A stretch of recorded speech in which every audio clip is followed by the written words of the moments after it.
My HOA fined me $750 for a dish they couldn't touch. I got the letter while I was eating cold cereal in my kitchen, and it said I owed money for an unauthorized exterior modification on my back patio. The weird part was the envelope was stamped with one date, but the fine amount hit my account 12 days later.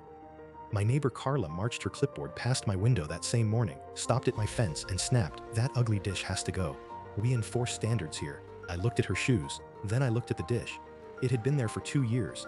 Therefore, I did what any tired homeowner does first. I almost paid it just to make the problem disappear, but $750 for a satellite dish? No shot. So I started digging through the CC&Rs with my cereal spoon still in my hand. And buried in the middle was a rule saying they had to give 30 days written notice by certified mail before any fine. They sent regular mail, 12 days. That made their whole little power trip look stupid. Therefore, I kept reading, and I found the federal OTARD rule saying HOAs can't ban a satellite dish under 1 meter anyway. The dish was legal. Their letter was garbage. I typed up one page, listed the federal rule, listed their notice rule, and dropped their own words back on them.